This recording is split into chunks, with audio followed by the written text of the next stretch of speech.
Good morning, everyone. Here from Finland, and it is the 2nd of August. Or is it? Yeah, it's the 2nd of August, 2013, and we are nearing the end of what the Tibetan has written in this book. We also have the appendix ahead of us, which is a great compilation of important items from the Secret Doctrine and from a treatise on cosmic fire, and some quotations, of course, from this book, gathered together under the subject. Sometimes I think it's best to study topically, but on the other hand, the integrated view that the Tibetan is presenting is often best with horizontal study. So we'll do both. We are dealing with the expression of a great being through a first-ray being, second-ray being, and third-ray being. And the expression of the will aspect of that being, of each one of them. We're working on the third-ray being now. And DK has told us that he is not going to deal with the lords of the 4th, 5th, 6th, and 7th rays, and we can work that out ourselves, how the will expresses through those rays, and how they work through the triangles of constellations, which are always in revolution, and which every precessional age or so seem to revolve. But the lords of these constellations and the lords of certain rays have a great affinity. So, as I said, it's probably unlikely at this time that Aries, Leo, and Capricorn, the lords thereof, will change their ray affiliation, because that seems to be their nature. Now, interestingly, when we were working with the first ray and the lords of constellations through which this first ray passes, and through which this first ray being works, we were working with Capricorn, and we find Capricorn again. Capricorn, as we know, distributes the third ray, and especially so when it comes to disciples and aspirants. As for people who are still part of the mass consciousness, then it is Cancer which distributes the third ray. This is a very demanding section of the book. He tells us we know so little about the will aspect, and here he is speaking actually of the will of the one about whom naught may be said, as that great being works through lesser ray beings who serve as its chakras, and who epitomize their expression, I suppose, in the lords of the 7 stars of the Great Bear. Well, let's put it like this. There are different aspects of the rays. There would necessarily have to be. From the will aspect, these rays are expressed through the Great Bear and in 7 subdivisions through the rishis of the Great Bear. The Lord of the Great Bear itself is a much greater being than any one of the rishis. And then through the Pleiades, a great third ray is expressed, but through the 7 sisters, the qualifications and distinctions of that third ray, the 7 different types, especially from the intelligence perspective. And then from either Sirius, or as I begin to suspect from the Little Bear, which is, I think, a higher prototype of Sirius, come 7 more expressions, this time of the great love-wisdom ray. And this love wisdom ray can express in 7 modes, according to the 7 sub-rays of 7 stars which are contained within this constellation. As I say, whether it is the Ursa Minor, the Little Bear, or whether it is in some way serious. But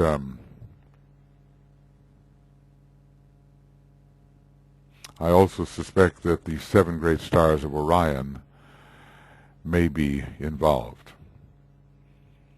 The 246 line is pretty well upheld by the Little Bear, Orion, and our 7 solar systems, our local 7 solar systems. And I also have talked about, have I not, that the term solar system can be a blind for constellation. I think it's both.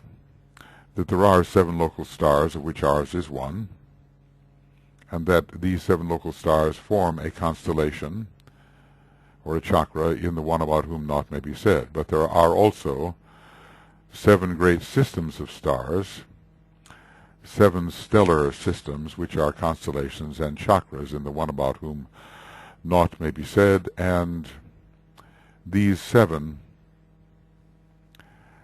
are solar systems, of which our solar system or constellation is also one. So the term system can refer to a 1-star grouping, or to a grouping of a number of stars, of which 7 are primary.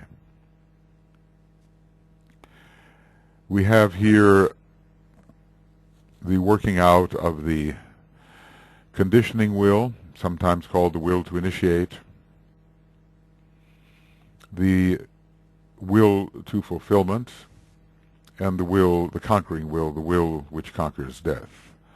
They are working out, these types of will are working out through each of the major 3 ray beings. And each of these beings, in wielding will, realizes itself to be working with the transcending will, with the transmitting will, with the transforming will, and finally with the transfiguring will, a 4-fold progression. And I was proposing that this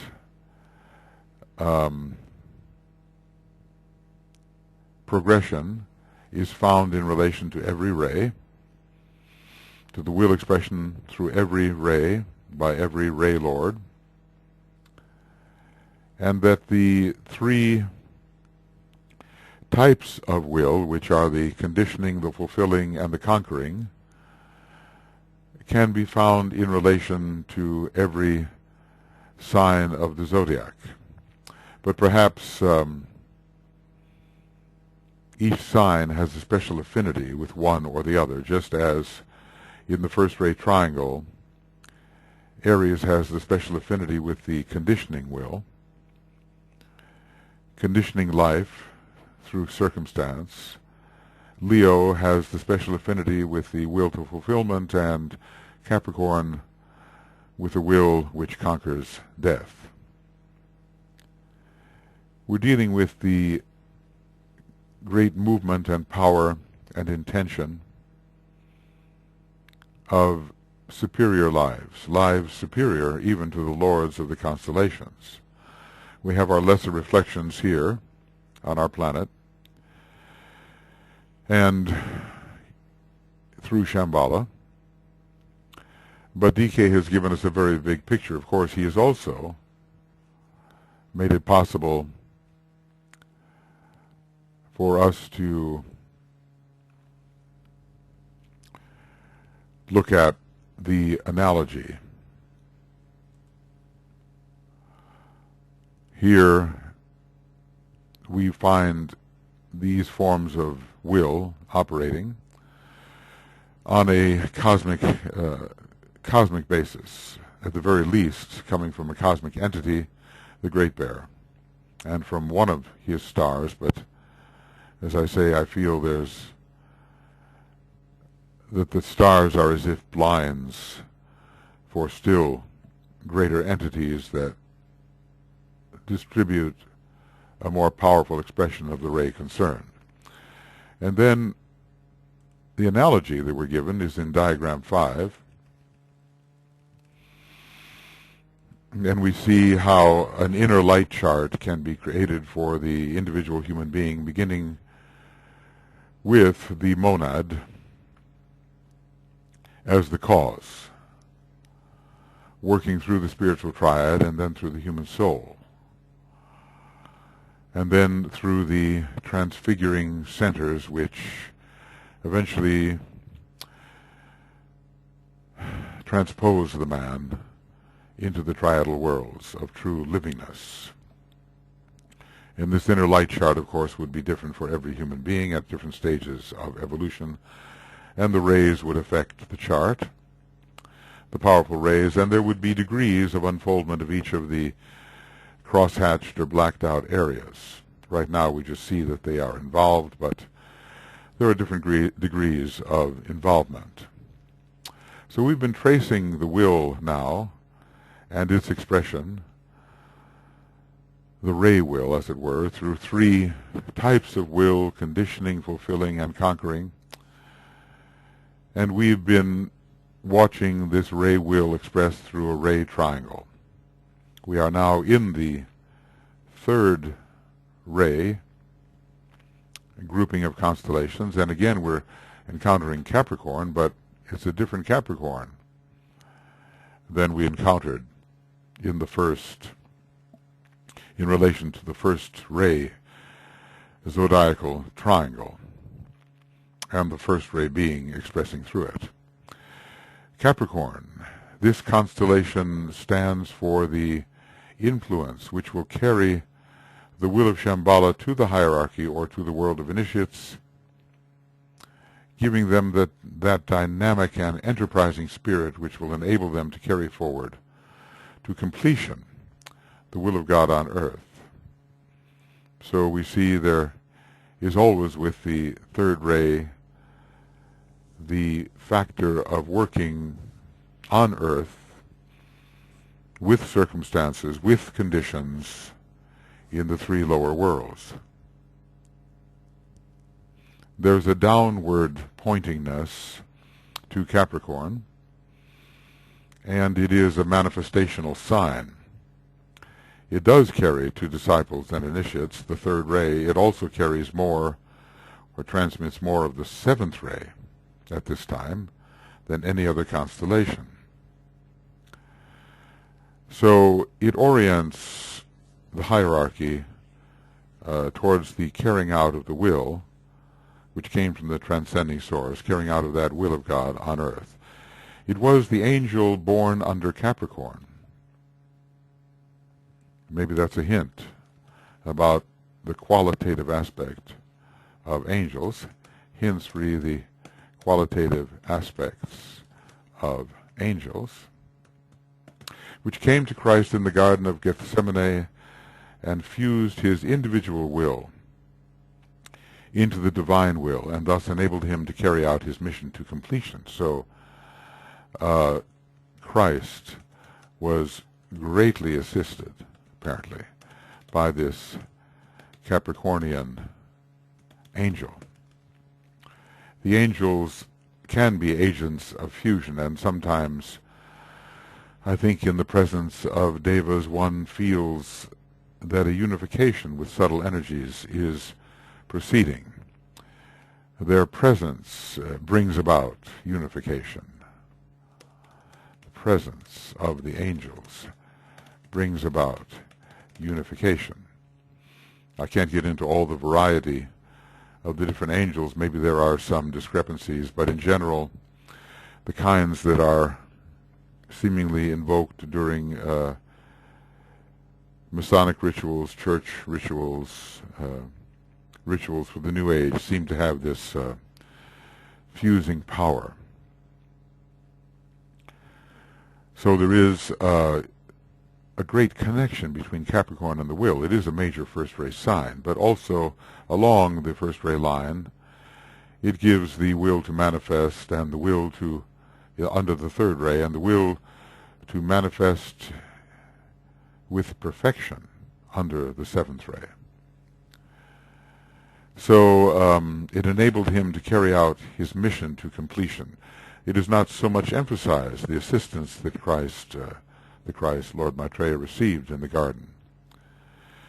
But it is such a great moment, and one which we as human beings at our present stage of evolution hardly understand, and will understand increasingly as the will in us grows.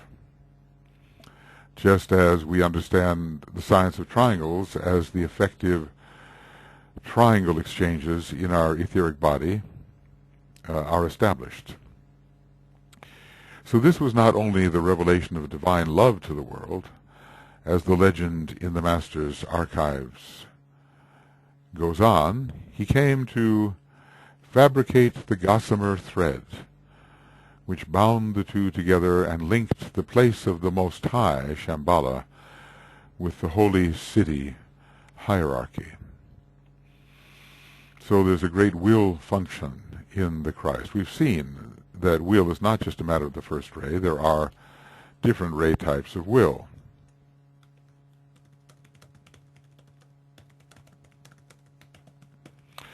And we would err if we think, well, look, there are 7 types of monads on the monadic plane. Each one has a particular type of will that it expresses.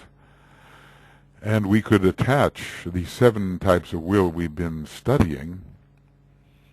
We've studied 3 in general, the conditioning, fulfilling, and conquering. But we also have dealt with the ray types of will, the will to initiate, the will to unify, the will to evolve, the will to harmonize, the will to act, the will to cause, the will to express. And in relation to those types of will, we have initiation, connected with the will to initiate. We have vision, connected with the will to unify. We have education, connected with the will to evolve. We have intuition, connected with the will to harmonize. We have liberation, connected with the will to act. We have idealism, connected with the will to cause. We have organization, connected with the will to express.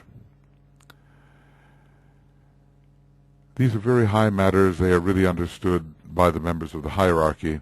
The old commentary, knowing there would be such a one, there being a necessity that such a one appear, speaks of him as he comes to fabricate the gossamer, thinnest of thin threads, which bound the two together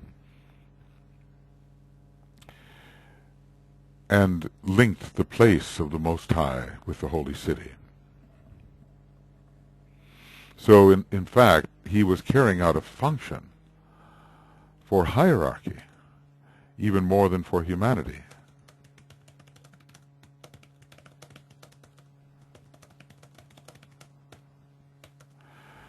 The bridge between the holy place and the Holy of Holies was securely anchored, and hierarchy then could respond in much fuller knowledge of the will of God than heretofore. The holy place, hierarchy, and the Holy of Holies, he's using the old Hebrew terms here, Shamballa, was securely anchored. The will of God could now be carried to fruition. This, of course, to the great benefit of humanity, and maybe even, as we might say, for the sake of the survival of humanity. Who knows what the Christ was shown there in the garden about the future of humanity had he not decided to sacrifice and to intervene. Under the same symbolic teaching, we could say that the following terms distinguish the 3 rays with which we have been dealing. So ray 1 is the Holy of Holies, It represents the innermost sanctum, the dwelling place of the Most High. In our particular case, the Most High is Sanat Kumara. It represents spirit, life, energy, God, will, and identification, or seeing all things in the sameness. Not only seeing all things in the sameness, so seeing all things in the sameness, but being all things in the sameness. We look here at the second ray, and it's called the holy place. It's always good to have these different terms giving a perspective on the different centers. It's the hierarchy and the secret place where light dwelleth. It has its own power, of course, but not the power of Shamballa. It is expression of soul, of consciousness, of light, and of love, and of initiations, interestingly, because the highest method of teaching for those on the second ray is the science of initiation.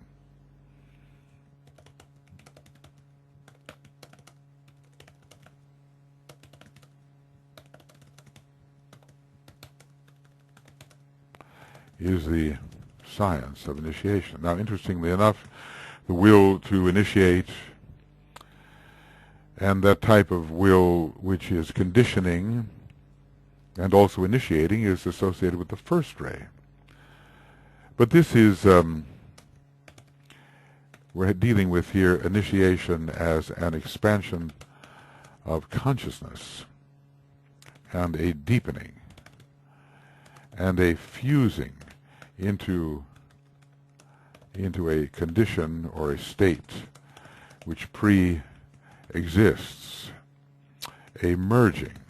These are all more second-ray words. So it's not just the word itself that has to command our attention, but it is the particular nuance of the word. If the love is sufficient, there will be initiation.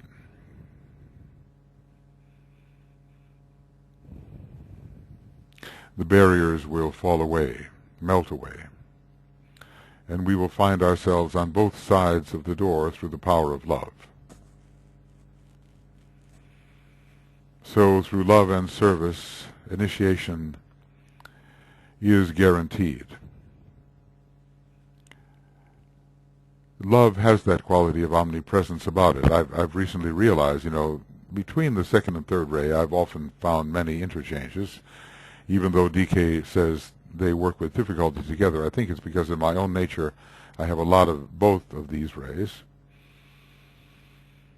And I've seen recently that the omnipresence factor can be assigned to the second ray rather than the third, and the omniscience factor to the third ray rather than the second, although the other way around is also correct. So there are some terms that represent processes that seem to do double duty or duty in relation to more than one ray. There's such a fusion that goes on in the inner worlds, and we have the discriminating mind which tends to want to isolate one factor from another and is not cognizant of their ongoing fusion. It seems perhaps more secure for the mind to fix and place things so we can be clear about them and maybe control them. In a situation of constant fluidity, we seem to lose our control, but reality, I think, is more like that, a condition of great fluidity and constant merging. After all, everything that we seem to see as distinct is really but one thing, and we have to understand the way of realizing that. Not just mystically, but identificatorily, occultly, so we don't lose what each item or content of consciousness means in the world of illusion.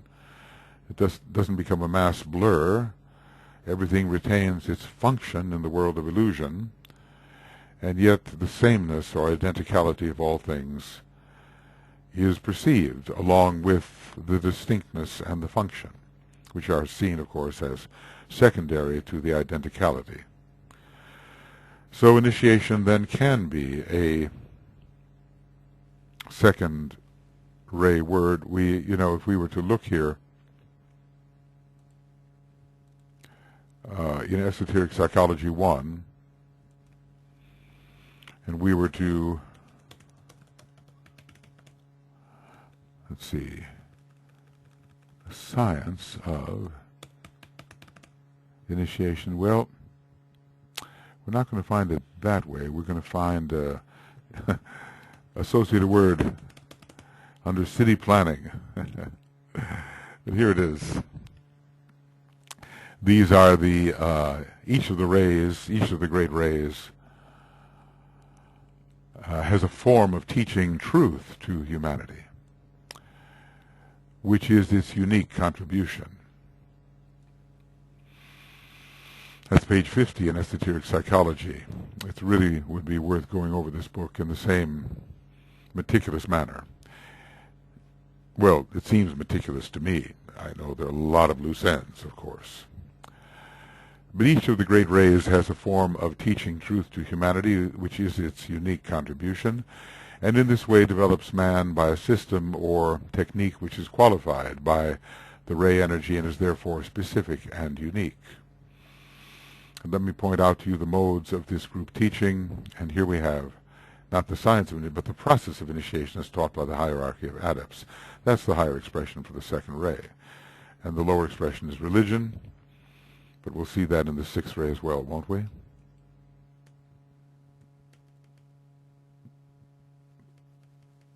Yes, churches and organized religions, Christianity and diversified religions, very much a connection with the sixth ray. And notice how esoteric psychology is connected with the fifth, the science of the soul, and modern educational systems and mental science, the lower expression. Now the first ray gives us diplomacy and politics, but the science of statesmanship and of government is the higher expression. And notice how communications are involved here. So there's no question that the World Wide Web was given to us in a way by this technique related to the third ray. And money and gold is the lower expression, the spread of that.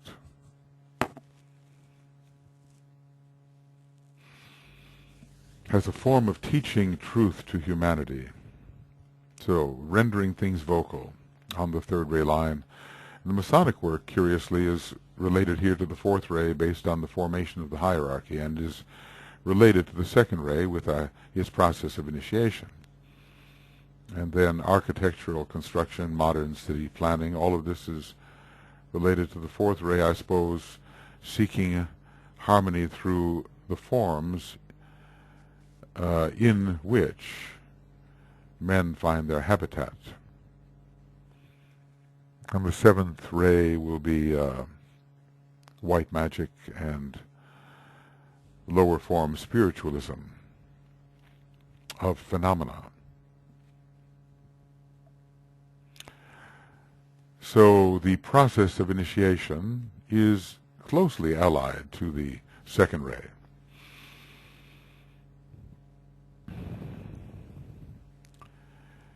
And the means by which the hierarchy functions is through love. It is the hierarchy of love, and one knows that when one feels the love energy. You know, one can forget that when in the realm of mind, which is the realm of personality in many respects, the realm of intelligence, and the realm which has been with us for a very long time. Love is a new thing, at least as unfolding on this planet. And in the minds of many human beings who have been identified with the third aspect.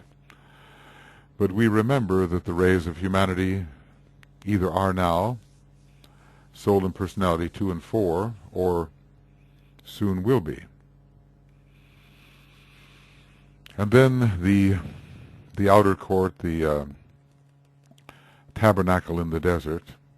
See, the second aspect has to do with the temple, and the first aspect with the Holy of Holies within the temple. But there is also an outer court, a tabernacle in the wilderness. It is humanity.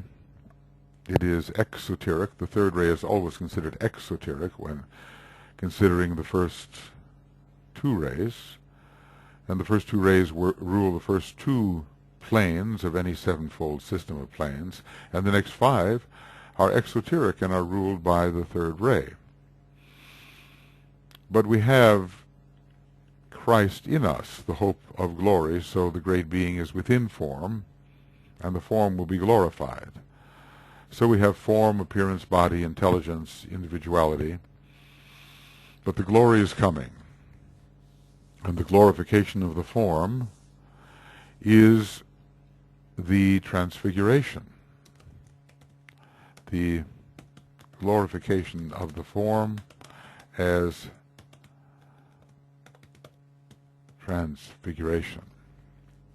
So these are the analogies, the temple analogies in a way. The Holy of Holies, the holy place, and the outer court, and the tables of correspondences, of course, are very useful. Again, light is one of those factors which is ubiquitous, but especially associated with the second and third rays, and also in an intense form with the sixth ray. Yet, as we know, light is vibration, and every being is characterized by vibration, and according to the nature of that vibration, so will be the light of any being, whether it's a zodiacal lord or a ray lord. They all have their unique forms of light, produced by a frequency of a certain kind of vibratory frequency, and this ends up being qualitative, telling us something about the quality of any great being. So we cannot find a being who exists who has not come to light. There will always be a light demonstration.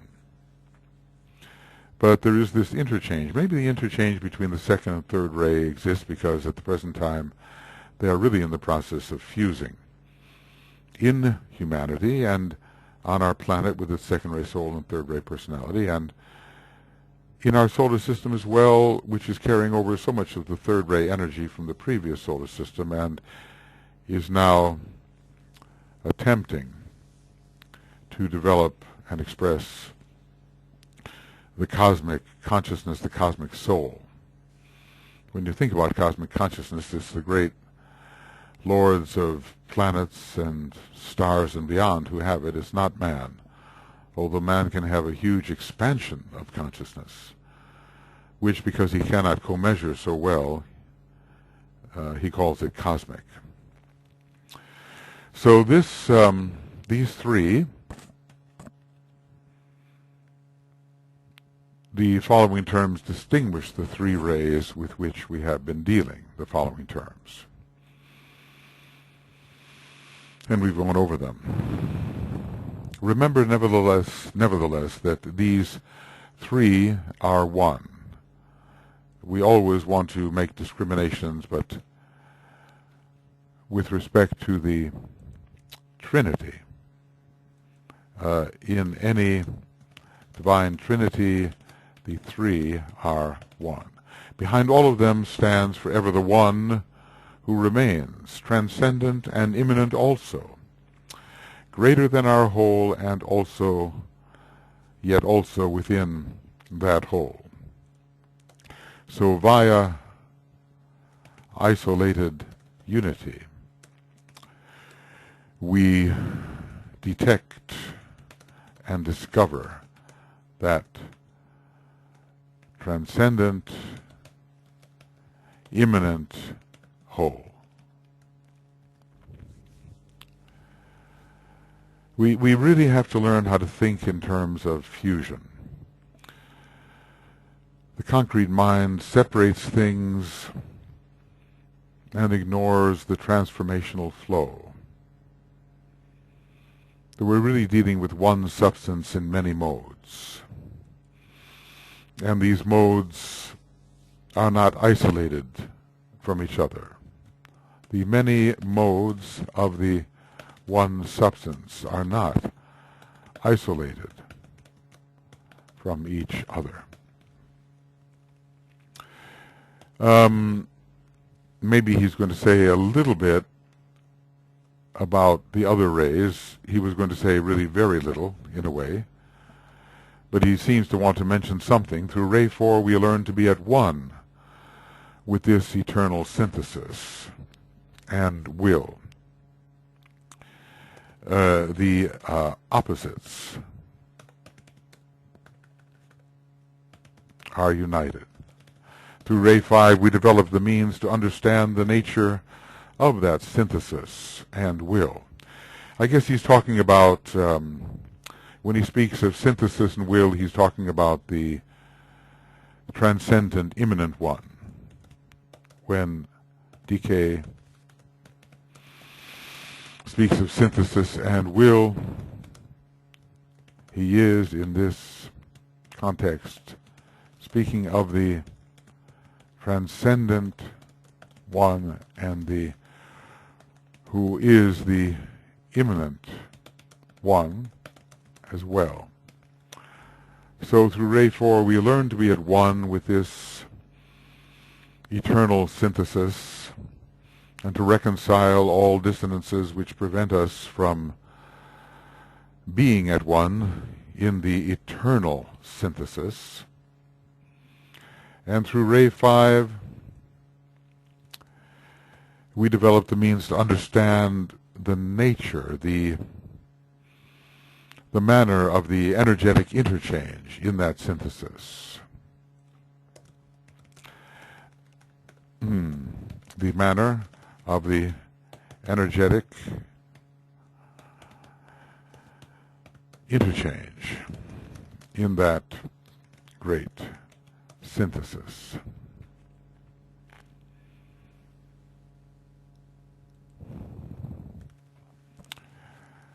That synthesis and will. Through Ray 6, different angles are being given on the rays, are they not, here? Through Ray 6, we move forward to complete identification with the synthesis and will. And I suppose we had often thought that it would be Ray 2 that would give us the complete identification, because we have just read, well, even Ray 1, identification is here. Ray 6 somewhat reflects the first ray. They have much in common. But it's this moving forward into complete identification. Devotion leads to a complete merging with. It's in a sense a lower aspect of the second ray, a merging into. There's the overcoming of dualism, or the perception of dualism. Through this ray, which experiences the contents of consciousness in so dualistic a manner, this same dualism is overcome. We move forward to a complete identification with that synthesis or will. And through Ray 7 we demonstrate on earth on earth the nature of that synthesis through the medium of the appearing form and the purpose of that underlying will. The purpose, the purpose at last appears through the appearance. Well, this is a very abbreviated statement when you think about the kind of attention he's given to the other aspects of will. It would seem to be an advanced subject to be given to advanced students to work out the way these great ray beings express modes of will through different constellations and consequently through different planets, and anchor that will in a form which the forms of humanity can endure and abide and assimilate. We've been given a great passage from the one to the many, and all, of course, throughout the books, we've been told how the many redirect their individual life into a series of fusions which lead to the one. And so, startlingly, at least for me, his last words on this subject, written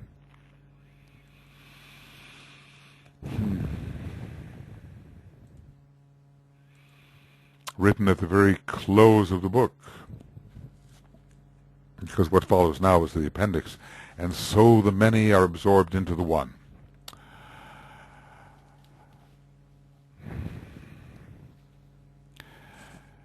Well, this shows us that the method of procedure works in both directions, and that when we're dealing with these diagrams, we begin with the one about whom naught may be said, and we have the means of transmission, which takes us to Earth. Now, if we were really to look more intricately at the descent of the energies, there would be all kinds of things on our planet, and even within the other planetary schemes, for instance, the various receiving and distributive chains in the scheme and the globes involved, which would fill in the detail. We don't know so much about the detail when it comes to the stars in the constellations, let's say Aries, Leo, or Capricorn. And we know something about 3 aspects of the solar logos. And as we begin to descend into our solar system, a little more detail emerges. If you think about it, it is charts like this that begin to show us some of the detail, and the different globes involved in the transmission, and chains involved in the transmission.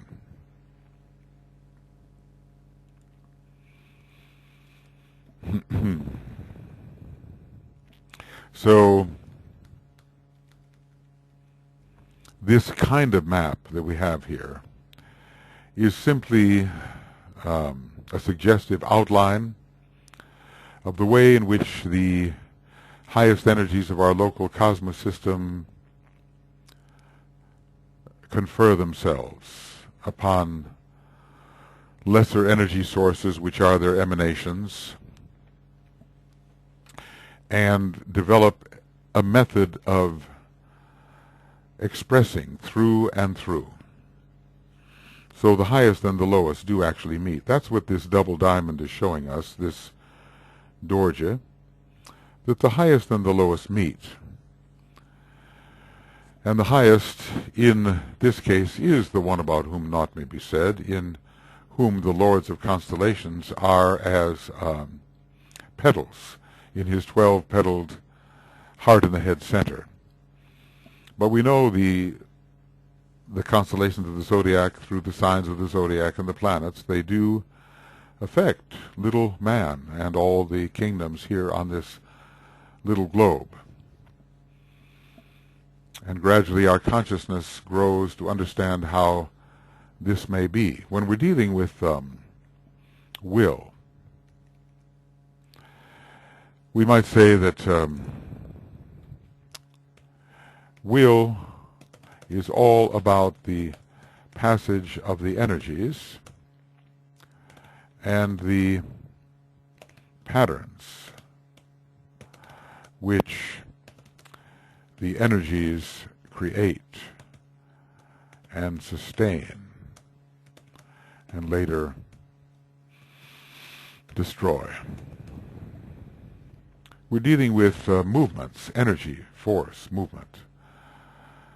The factor of consciousness accompanying these movements is also very important, and with that consciousness, most of the texts we study with Master DK deal. But here, as in the last part of A Treatise on Cosmic Fire, here in the last part of Esoteric Astrology, he does deal with the prime mover and the great movements. The power that makes things to be as they are. Without this power, nothing would ever advance, and let's just say that purpose would never be achieved. There has to be power in the lower worlds. There must be directed power in the lower worlds if the archetype, or let's say heavenly archetype, is to be approximated. Otherwise, things just won't move. And without that movement, we will not have the arranging and designing of all interrelations so that they reflect the purpose which is from the beginning to the end. I think the will also sustains the archetypal purpose and keeps it as a constant factor from beginning to end. But meanwhile, in the Mosaic world, where the chaos is reigning and also the divine plan is seeking intelligently to reposition all factors, there is great activity, contributed to by the first ray and an aspect of itself, the third ray.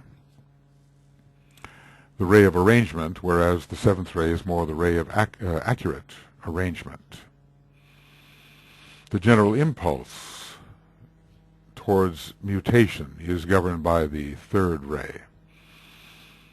But accuracy in supervising that mutation and making sure that the building process is purposeful, that is more the product of the seventh ray.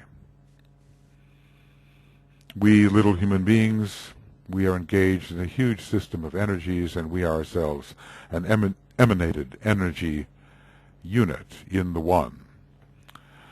Of course, the One is universal, but we cannot grasp that. We can't think galactically.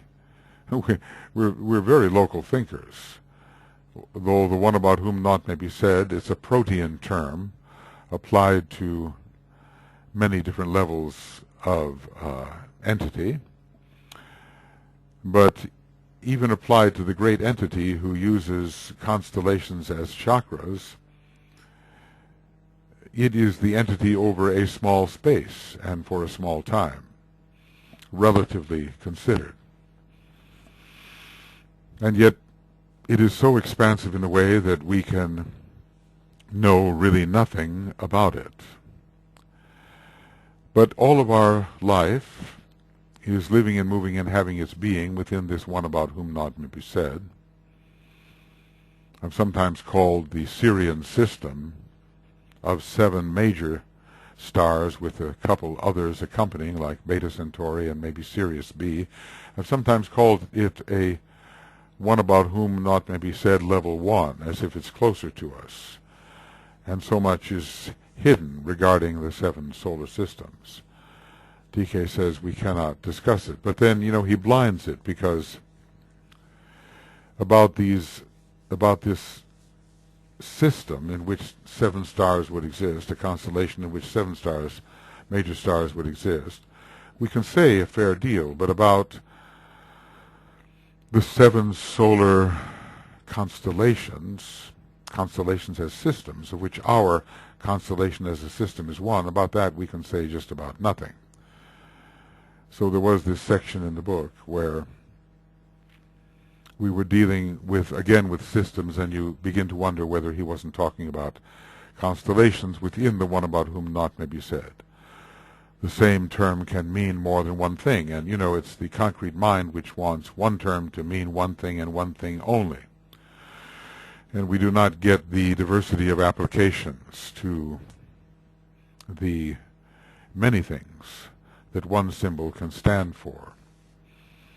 And thus we are blinded to the reality of matter, energy, forms. We become confused because by our own direct experience we have not apprehended what these forms really are. Well, obviously there are many things that's nice to know, and cosmic fire and esoteric astrology are full of things that are nice to know.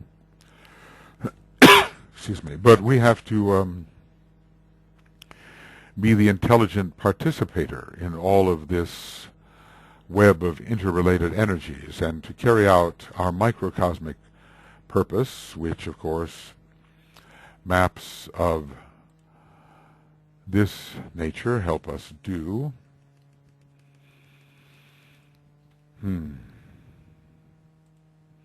Here is the purpose. It's a transcendental purpose to be conveyed to the transmitting factors in our nature, the spiritual triad, and thereafter transmitted to the place where a kind of transformation occurs, a qualitative division. And this division within the soul, this transformative, qualitative work,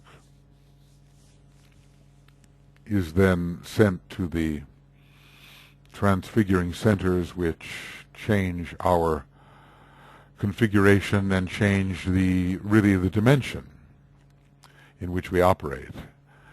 I know it's a heck of a place to put it, but I will say that transfiguration is a change of the dimension in which we customarily work.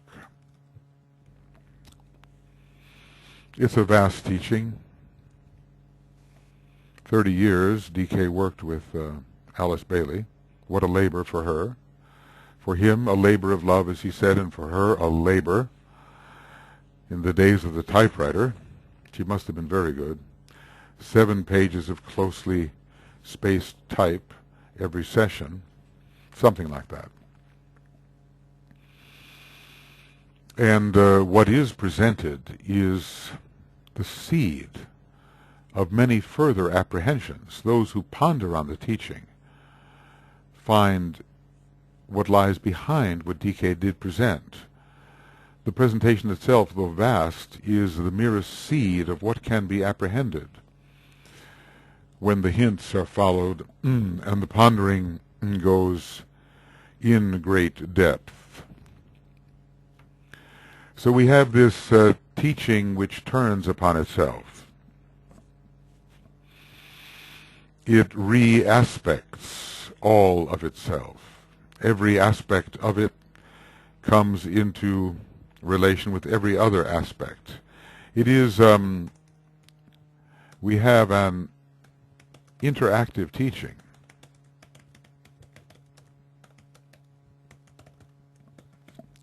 All aspects are meant to come into mutual aspectual relationship with all other aspects. I mean, I'm not just talking the language of astrology here. An aspect is how a particular energy touches and affects another energy. And there is ultimately a seamless interrelation which is presented in the archetypal purpose, but yet to be achieved. It already is, because purpose is. But the reflection of that purpose in the chaotic worlds, or I call them the mosaic worlds, the particulate worlds, is not yet worked out. And we are, for whatever reason that the one decrees, we as extensions of that one are working out the reflection. In the mosaic worlds, we are actually becoming, in our extensions, we are becoming the reflection of the archetypal purpose. God is what it is, and goes forth in emanative extension to become the reflection of what it is also, and then to abstract and withdraw and absorb that reflection back into what it always has been. I suppose we'll understand more of the reason for all this as we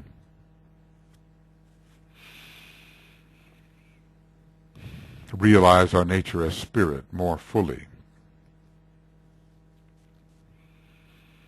Right now, many of us are lost in this maze of illusion. All is illusion, O dweller in the shadows. Come forth into the light of day. Display the hidden glory of the Blessed One, the glory of the One and Only. The glory and the truth will rapidly destroy that which has veiled the truth. The prisoner can go free. So many of us are lost. Well, we're all relatively lost. We're wandering in illusion until the ninth initiation, and then really, from another perspective, the whole universe is illusion. It is the Mahamaya. And in the midst of all this, having pervaded the universe with a fragment of myself, I remain. In the midst of all this, unable to escape from the universe, or from the presentation in consciousness that is the universe, we have to be that which we are in the midst of the Maya. It's apparently a third-ray technique we've been seeing to discover what one is in the midst of that which one is not. Well, we are all things, glibly said, platitudinously said, but in the midst of the apparency of what we are not, we have to be very sure of what we are, and we cannot escape this duality. That is our task, to bring the highest realization through, even in the most stultifying circumstances. This will take time, and this is what makes the initiate of man. Well, I'll say this. We're at the end. I'll just call it the end of Esoteric Astrology. Adventure number 148A, and beginning of Esoteric Astrology Adventure number 149A, the appendix. But isn't it beautiful how DK ends this 635 pages of presentation with, and so the many are absorbed into the one. This is about identification, which demands realization, esoteric experience, and absorption into the whole. Of this absorption, he knows a great deal, but he doesn't spend a great deal of time talking about it. Not the way some of the Buddhists do, and some of those that are forever emphasizing the oneness. He deals with the manner of handling the illusion in such a way that the absorption into the one will occur. But the illusion is complex, it is diverse, it needs to be correctly understood if it will become possible to enter that which is not illusion, even whilst being in the presence of illusion, though not identifying with it. Our problem in the maze is that we identify with illusion. But one day, even all this phantasmagoria, says the Tibetan, is seen as it is. Even associated persons are seen as the phantasmagoria. And we learn detachment, disidentification, and re-identification with the one substanding all things. That's what we're in the process of learning. Well, these programs are being prepared for you with the help of my friend Brett, and they'll be available. I know they're a big download, but the time will come soon when they will be available in DVD sets, if your machines can play the DVDs, hopefully. And it'll be much easier to access, and for every one of them there'll be a little summary. I've been summarizing all these programs lately. In the beginning I just gave the page numbers, but I will take up a pretty big work of going back and summarizing what I've done. Obviously there's a lot of discussion which is not in the book. And I simply, when I make the summaries, I can't even remember all of what I've discussed. So it will be a richer experience actually to listen and work with the programs than simply reading the short, abbreviated summaries. But the hope is that there will be presented to the thinking esoteric community a method of helping to get Master DK's sense of the interplay of all these energies closer to the mind of all who participate and read and listen and think. Make it more a factor within the mind, so that we can handle this world of illusion in an intelligent way, and meanwhile recognize the unity of all the apparent chaos. We are extricating ourselves from the maze, and in a great sense, esoteric astrology is Ariadne's thread. Certainly for those people who have the third ray, and so many of us have been raised in the moon chain system, or earlier, that we can use esoteric astrology as the thread. So what I'm going to do now is sound the great invocation, which will bring us to the end of our work,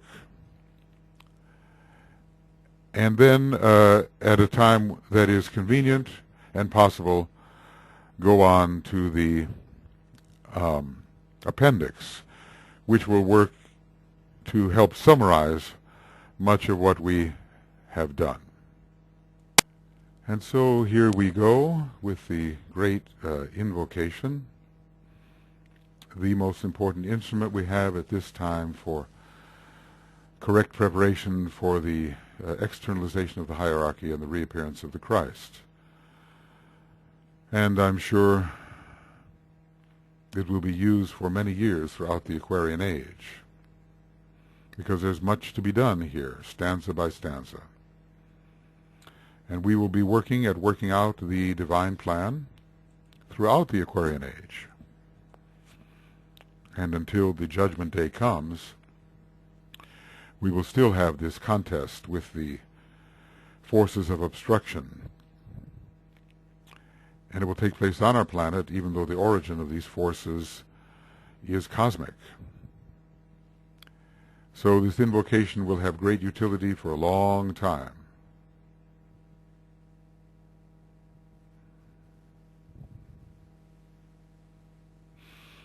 From the point of light, within the mind of God, let light stream forth into the minds of men.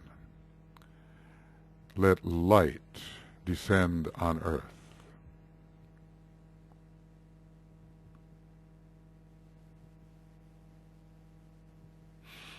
From the point of love within the heart of God, let love stream forth into the hearts of men. May Christ return to earth.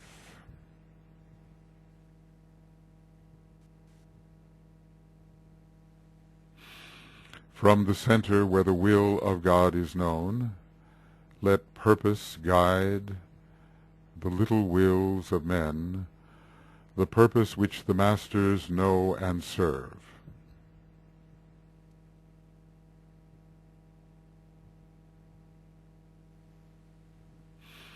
From the center which we call the race of men, let the plan of love and light work out, and may it seal the door where evil dwells.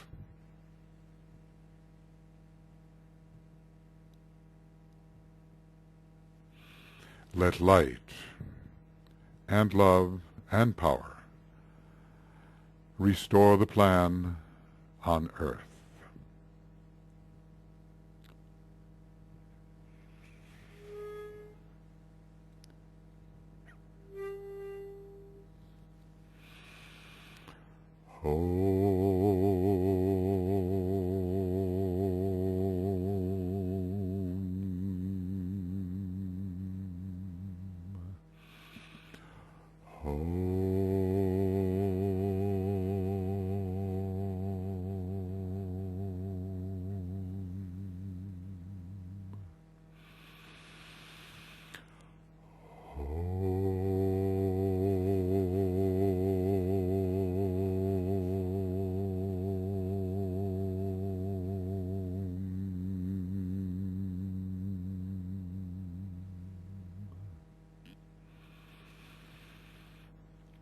Okay, friends, it's been fun working with you. We're not done yet. We have the appendix to go, and then my proposal is to go on with the egoic lotus, all the material I've gathered there through many classes, and also the second part of the rays and the initiations. The first part is already done in terms of commentary written, although I wish I could talk it. And the, did I say the last part of Cosmic Fire, spoken, I hope, the last 100 pages or so, and then sections from the old commentary, which need interpretation. Not that I have the last word on that, but at least possibly can offer something which will fertilize the mind and give thought.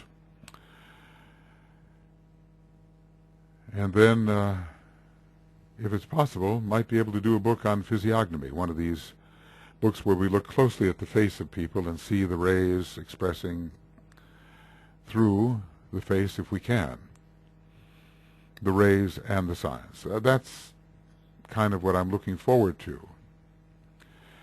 And meanwhile, I don't know when you'll be listening to this, but if the Morya Federation is still going, as a bridge towards the future new esoteric schools, I hope you'll give it every consideration, because Master Morya is the head of all esoteric schools and organizations, and that great triangle of Master M, Master KH, and DK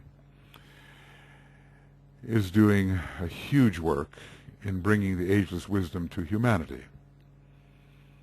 bringing it closer, even though some of the other masters had their doubts. I hope we will prove worthy of that approach which they've made possible, the approach to us which they have undertaken. I hope we will all recommit ourselves to an assimilation of the ageless wisdom and its use in service of the divine plan for the sake of the purpose which is conceived by our great planetary logos and beyond. So, meanwhile then, although it may be a little later today that I get going on the appendix, I'll say goodbye for the moment. And we'll hope that for all the rambling and occasional confusion and deep doubt, occasionally as I get into deep waters, that has been present in all of this commentary, that you'll have some value from it. Maybe one day it'll all be edited up, and the better things that have been said in it will be consolidated,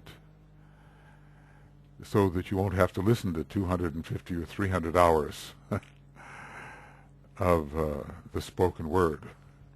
All right, friends, bye-bye. We'll see you soon. On to the next.